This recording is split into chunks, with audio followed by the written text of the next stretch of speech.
So guys, today I found probably the most Yas Queen type video I've ever seen in my entire life. Not sure if this is true or not. Maybe it's true. Maybe she's a genius or something, but I kind of thought it was a little bit goofy the way she was talking about it. But this video, I'm telling you, man, gave me so many Yas Queen vibes, bro. It's crazy. Shaking is such a primal practice of releasing trauma and somatic blockages and emotions through our body, especially our hips. Our hips, now we know, is where we store emotions.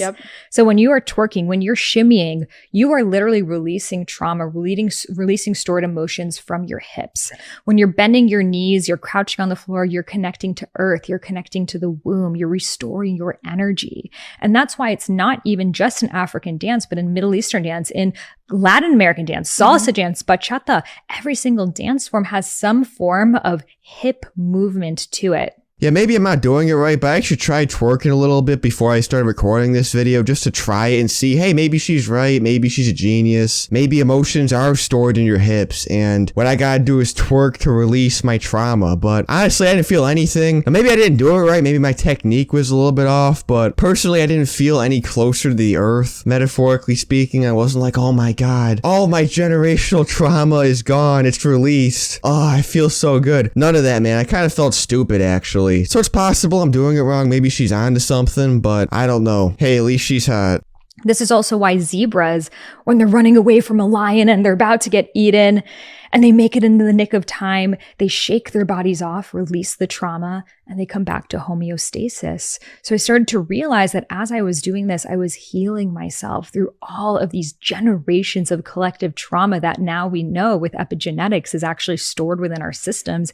And I realized that twerking, shimmying, undulating, shaking truly is a spiritual practice. And now I share it as much as I can. Okay, let's say she's a 10, but she starts talking to you about this shit. She starts talking to you about like hip movement and generational trauma and zebras and all this shit. Do you still smash, bro? Do you tough it out through the dinner? Do you wait for the smash, or do you tap out and be like, no, I can't do this anymore, man. It ain't worth it, bro. To be honest, this video kind of reminds me of that one Wojak meme. Maybe you've seen it before, where there's that like one Wojak guy who's trying to date this girl who's into gemstones and shit, and in his pussy begging voice, he's like, oh, what does that one do? Wow, what does that one do, queen? This video kind of reminds me of that. Like, she's hot, probably like a 9 out of 10, and maybe I'd have the motivation to tough it out and pretend like I'm interested in this shit just to smash, but I don't know, man. Maybe it wouldn't be worth it. Maybe I would just tap out before that, be like, nope, not worth it, man. Can't do this anymore. Can't hear any more talking about my hips and my collective generational trauma. I can't fucking do it anymore, bro. But hey, maybe I'm the stupid one. Like I said, I'm always learning. I'm learning every day. Possible what she's saying has some merit to it, dude. So wouldn't write it off completely, but personally I tried it and it sounds kind of stupid. I felt stupid doing it. But what do you guys think? Can shaking your hips and twerking like Miley Cyrus or Lizzo release generational trauma? Probably this is just bitches who don't have a religion like Christianity or Islam trying to fill that hole in their lives by doing this shit. Oh, I'm an atheist, but by the way, I believe in my emotions being stored in my hips and star signs and all this shit. So probably that's what that is if I had to guess. But anyway, guys, I'm probably gonna end the video now. Leave a like if you enjoyed and subscribe to the channel if you want to see more videos like this one. And I'll see you guys later. Bye.